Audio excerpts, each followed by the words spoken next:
2 वर्ष का बच्चा निजी क्षेत्र में कर रहा है नौकरी, पंचायत ने परिवार रजिस्टर में कर दी यह एंट्री। सोलन विकास खंड की सेर बनेरा का मामला, वीडियो ने कहा होगी जांच।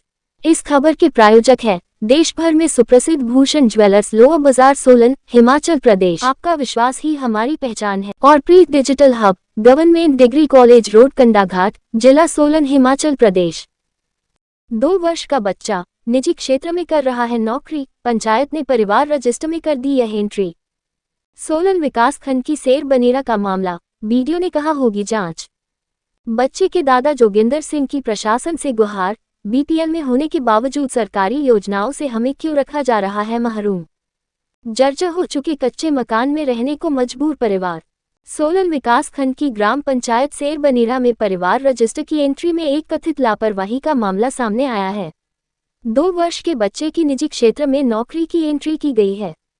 परिवार रजिस्टर की एंट्री के हिसाब से यह बच्चा साक्षर भी है। हैरानी की बात यह है कि ग्राम पंचायत ने इसे दुरुस्त भी नहीं किया है। इससे ग्राम पंचायत की कार्यप्रणाली पर भी सवाल खड़े हो गए हैं। परिवार रजिस्टर की जारी की नकल से यह खुलासा हुआ है। ये परिवार पहले ही मुफलिसी की जीवन जीने को मजबूर है। बीपीएल में होने के बावजूद अभी तक सरकारी योजनाओं का लाभ इस परिवार को नहीं मिला है। जर्जर हो चुके कच्चे मकान में ये परिवार रहने को मजबूर है। परिवार के मुखिया जोगिंदर सिंह को चिंता सता रही है कि इस गलत एंट्री के कारण कहीं उन्हें बीपीएल की सूची से बाहर न कर दिया जाए। उन्होंने प्रशासन से इस मामले में कार्रवाई की मांग की है। ये बच्चा अप्रैल माह में ही 2 वर्ष का हुआ है। पंचायत के परिवार रजिस्टर में यह एंट्री बच्चे के जन्म के कुछ दिनों बाद करवाई गई होगी, क्योंकि जन्म के पंजीकरण के लिए समय निर्धारित है। ऐसा लग रहा है कि बच्चे के जन्म के साथ ही निजी क्षेत्र में नौकरी की एंट्री परिवार रजिस्टर में हो गई। हालांकि संबंधित विभाग द्वारा इसे ऑनलाइन क्लेरिकल मिस्टेक होने की बात कही जा रही है। इसे ठीक किया जाएगा। जोगिंदर सिंह ने बताया कि परिवार रजिस्टर में उनके 2 वर्षीय पोते की निजी क्षेत्र में नौकरी की एंट्री की गई है। इसके साथ ही उसके साक्षर होने की एंट्री भी कर दी गई है। वह बीपीएल परिवार से संबंध रखता है। उनके परिवार में कुल 17 सदस्य हैं।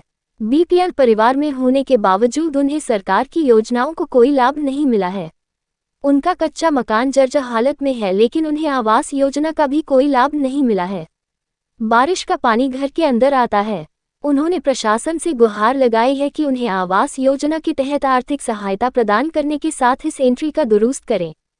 इस बाबत वीडियो सोलन रमेश शर्मा ने बताया कि इस मामले की जांच की जाएगी। परिवार रजिस्टर में एंट्री ऑनलाइन की जाती है। क्लेरिकल मिस्टेक के चलते ऐसा हो गया है। इसे आज ही दुरुस्त कर लिया जाएगा। सेर बनेरा पंचायत से रिकॉर्ड तलब किया गया है।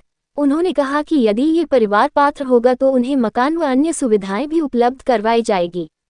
सोलन से हिल्स न्यूज़ 24 की ब्यूरो रिपोर्ट। मैं जोगिंदर कुमार गांव सेरबनेड़ा, ग्राम पंचायत सेरबनेड़ा का निवासी हूँ। और मेरे घर का हालात इस तरह से है, पंचायत कोई भी मेरी और ध्यान नहीं दे रही है। और मेरे घर के हालात इस तरह से, सारा मकान कच्चा है, बरसात में सारा पानी अंदर आता है। हमारी ओर से कोई पंचायत कोई भी हमारी ओर को देख रेख नहीं कर रही है। मैं पिताजी के टाइम से जन्म से यहाँ हूँ और मेरे छोटे ब्रदर के लिए मकान दे दिया गया है और मेरे लिए कोई मकान नहीं है।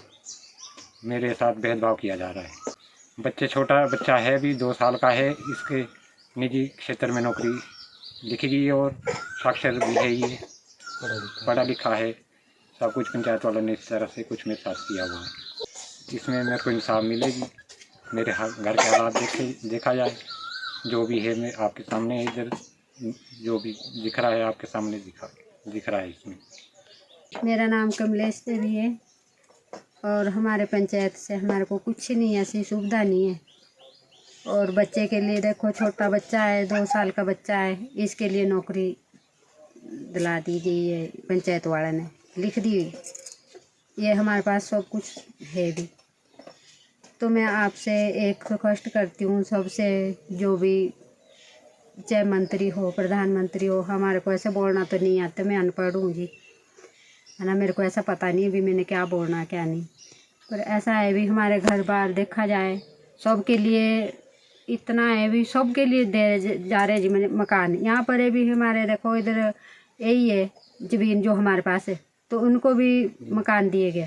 यहाँ ऊपर दे और हमारे से बाद आया, हमारे से बाद क्या अब आए हुए ये, अब आए हुए इनको भी मकान दिया गया।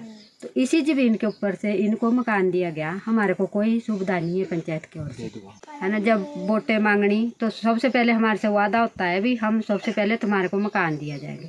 आज मेरे को भी इतने साल हो गए जी, हमारे को कोई मकान नहीं दिया जा रहा, कुछ भी नहीं है पंचायत। तो कागज पत्र वगैरह आपने पंचायत में बोला? हाँ जी बोला हमने, बहुत जाते हैं हम पंचायत में जाते हैं, पर हमारे को इसी टाल देते हैं, इसी करके तुम्हारे नाम ज़मीन नहीं है, बस यही बोलना हमारा काम हो नहीं सकता। तो अभी ज़मीन क्या है आपके? ये लीज के ऊपर है ज़मीन, तो इनकी भी लीज के ऊपर है। तो क्या इनकी क्या नाम चढ़ी हुई है ज़मीन ने जी, जो इनको मकान दिलाया गया, इनके कौन सी नाम है?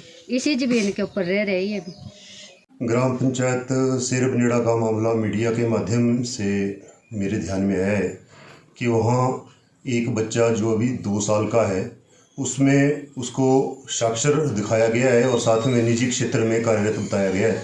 तो इस मामले की जांच की जाएगी और जो भी इसमें दोषी होगा उसके विरुद्ध कार्रवाई की जाएगी। तो आपको क्या लगता है जी, कहाँ पे इसमें चूक हुई? अब चूक तो जांच के बाद ही बता पाऊंगा कि कहाँ चूक हुई है। मुझे लगता है कोई ये क्लरिकल एरर भी हो सकती है और जांच के बाद ही इसके बारे में कोई ज़्यादा स्पष्ट बता पाऊंगा। तो सर सेक्रेटरी ने चेक नहीं किया जी, उस पर साइन है, स्टैंप है, सब कुछ है? ये भी एक जांच का विषय है कि सर्टिफिकेट जब इशू हुआ है तो वो चेक होना चाहिए था। अब क्यों नहीं हुआ उसके भी हम उसके विरुद्ध कार्रवाई करेंगे और जो भी इस पे कार्रवाई बनेगी नियमों के तहत उसके अगेंस्ट हम कार्रवाई करेंगे। सर प्रधानमंत्री आवास योजना के तहत उसको मकान भी नहीं मिला, उनका कच्चा मकान नहीं, तो उस शौचालय वगैरह भी नहीं है? मकान की जहाँ तक बात है, पिछले कई वर्षों से प्रधानमंत्री योजना के तहत विकासखंड में मकान स्वीकृत हुए हैं और जो भी पात्र व्यक्ति इसमें थे उनको मकान स्वीकृत किए गए हैं। और अभी भी अगर कोई व्यक्ति आवास जिसके पास पक्का अपना मकान नहीं है और वो पात्रता रखता है तो अभी भी सर्वे उसका हो रहा है। तो मेरा तो ये आग्रह रहेगा कि कोई भी व्यक्ति इस विकासखंड में जिसके पास अपना पक्का मकान नहीं है और वो पात्रता रखता हो तो वो स्वयं अपने आप भी सर्वे फ़ोन के माध्यम से कर सकते हैं। एक इसका ऐप है आवास प्लस, और अगर वो अपने आप नहीं करते हैं तो ग्राम पंचायत के पास अपने आवेदन कर सकते हैं और आवेदन के बाद फिर उसकी वेरिफिकेशन होगी। अगर वो पात्रता रखते होंगे तो उनको मकान दिया जाएगा। सर उस परिवार ने कई बार आवेदन किया लेकिन उनका सारा काम ठंडे बस्ते में रहा इतने सालों से, 2018 से लेके 4-5 सालों से लेके। इस बारे में भी अब क्योंकि आपके माध्यम से ये मामला सामने आया है, इस बारे में भी छानबीन की जाएगी और ये देखा जाएगा कि अगर वो पात्रता व्यक्ति रखते हैं तो उनको मकान क्यों नहीं मिला, उस बारे में भी मैं जांच करूंगा और अतिशीघ्र इस पर भी कार्रवाई की जाएगी।